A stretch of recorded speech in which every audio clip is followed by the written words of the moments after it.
Over the weekend, linguist, academic, and activist Noam Chomsky was barred from entering Israel. Now, Chomsky is Jewish himself and even spent time in the 1950s living on a kibbutz in Israel, but he's now a critic of Israeli policy. Joining me from New York is author and critic of Israel as well, Norman Finkelstein, who was also denied entry to the Jewish state in 2008. He's going to give us some insight. Mr. Finkelstein, I want to thank you so much for speaking with us. Now, you are also Jewish. You are the son of Holocaust survivors, yet you were denied entry into Israel on security grounds in 2008. What is your take on why Israel has chosen to deny entry to certain outspoken people such as yourself and Mr. Chomsky? What's really going on here? Well, I think for the first time in a long time, Israel is being held to its own avowed standards. And being held to its own avowed standards, it's being exposed and now feels very threatened.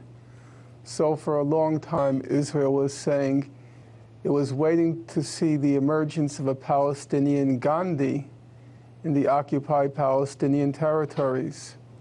But when the Palestinians start to demonstrate nonviolently and peacefully, and international volunteers came to support them as they protested nonviolently and peacefully, Israel began to expel the international supporters, and many Americans, including many American Jews, have now been denied entry into Israel and into the occupied territories because they support nonviolent protest. In the same way, Israel claims it's a Western nation ruled by law. That's one thing I want to... all of your... Sorry, go ahead. I didn't mean to step on your tongue. As all of your listeners know, recently the Goldstone mission headed by the South African Jew and Zionist Richard Goldstone came out with a report, and he's a respected jurist, a respected legal mind, and he said that Israel committed war crimes and should be brought before the International Court of Justice. So once again, the values that Israel espouses are now being used to expose it. And so Israel feels very threatened by any criticism of its policy, mostly because the criticism, and they know it, is valid. It's one thing I want to touch upon that you kind of mentioned. I mean, it's one thing if we're talking about a country such as North Korea, which is known to be controlling of the kinds of speech that take place within the countries. But we're talking about a democratic nation here. How can a country that asserts itself as a robust democracy keep people out whose views it finds offensive? Well, in recent years, Israel has grown more and more intolerant of dissent.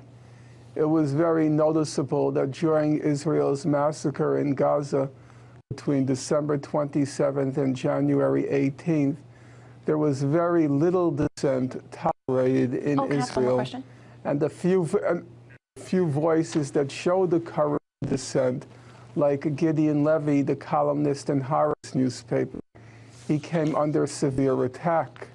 After the Israeli massacre in Gaza, all the organizations in Israel which have done human rights work in support of the Palestinians and in support of democracy in Israel came under tremendous attack by the government, which then began to put forth bills in the Knesset criminalizing the activities of these civil rights organizations, Israeli civil rights organizations. Mr. Finkelstein, I just want to ask you yes or no, because we're almost out of time. A columnist for Haaretz said Israel is beginning to tamper with free speech and flirting with totalitarianism. Do you agree?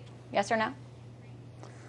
Well, I think the simple answer is, first they went after the marginal people, and now they're going after a person like Noam Chomsky, who is widely regarded as the greatest living mind in the world today. All right. Well, thank you so much for giving us your insight. And with